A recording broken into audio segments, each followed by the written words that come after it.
Hi, I'm Finn, and I'm going to be going over the Lean Six Sigma Sandwich Shop case. So looking at the Lean Sandwich Shop, we noted a few things initially. The Lean Sandwich Shop is open 10 hours per day, 7 days a week, 364 days a year, producing 600 sandwiches per day with a throughput per hour of 5 sandwiches. In the middle, you'll see a chart that we were able to identify the hourly volume, the percentage of the 600 sandwiches. You see that 12 p.m., the lunch rush, is at 22% of the total sandwiches made that day. 5 and 6 p.m., the dinner rush, both have a volume of 15%. On the right, you'll also see the employees needed for the current process. Tasks 1 through 7, totaling 12 employees.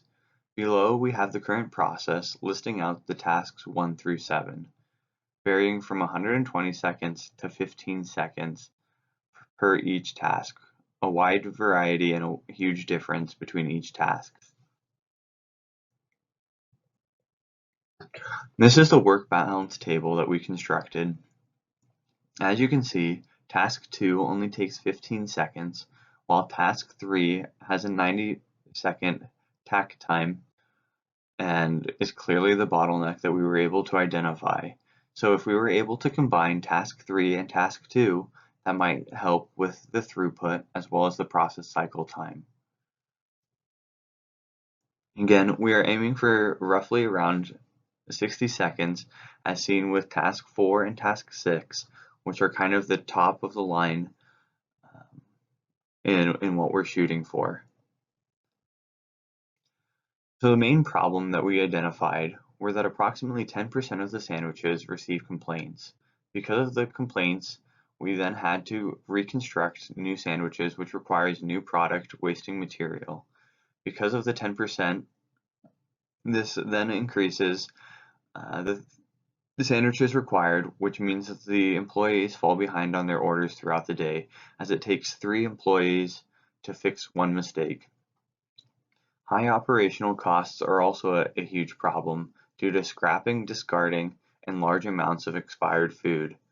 This overall costs us to lose $120,000 roughly annually. As a result, we created a new process. This new process only requires 10 employees, saving us 2 employee costs with a throughput per hour of 6, so increasing 1 sandwich being made per hour. As you can see, we start with 4 overall tasks. Task 1, taking the order, which is managed by 3 employees, overall taking 120 seconds. We've combined task 2 and task 3 as mentioned earlier, including the bread and the protein, for 105 seconds. The bread is easily accessible, as well as the protein is stored in the fridge with the vegetables relatively close to that workstation.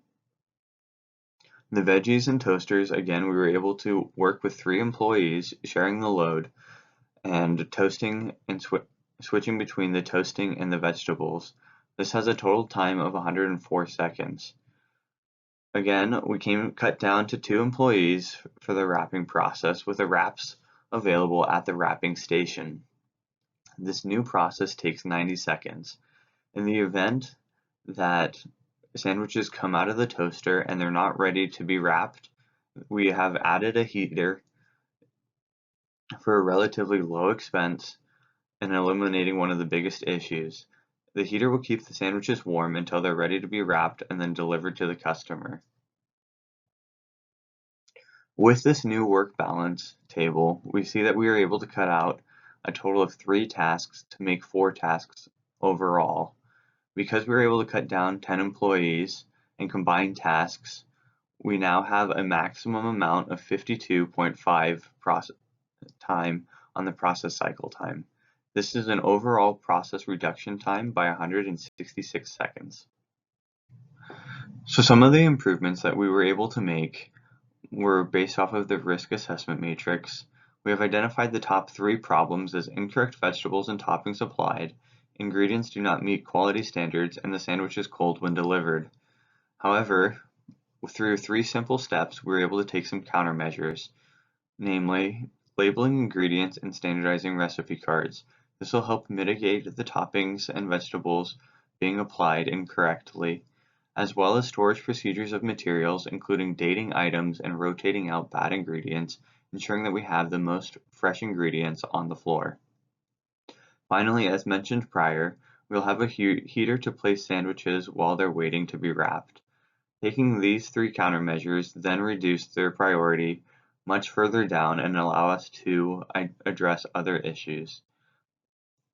Additionally, because we were able to save 2 employee and labor costs due to our new process, you can see that we were able to save roughly $300 daily, which equates to over $109,000 annually in annual labor costs. As well, there are a few things that we would implement to improve the process, such as the control plan, a control chart, doing 5-5 audits, and job breakdown sheets, and a standard work chart. We can see the standard work chart in the next slide.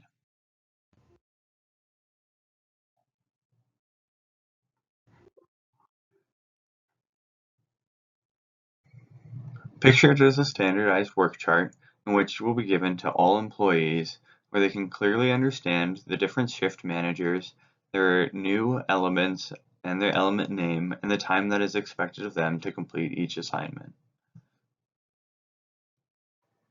In conclusion, we have a new throughput per hour of 6 instead of 5. We were also able to identify waste and perform the same tasks with 2 less employees needed. The total process time was reduced by an astounding 166 seconds. We were able to address the top 3 issues of cold sandwiches, ingredient quality controls, and incorrect toppings applied. Overall, this will save us $109,000 per year. And finally, moving forward to make sure that we are able to keep up our standard quality of work, we have issued standardized worker training to overall enhance the Lean Six Sigma sandwich shop.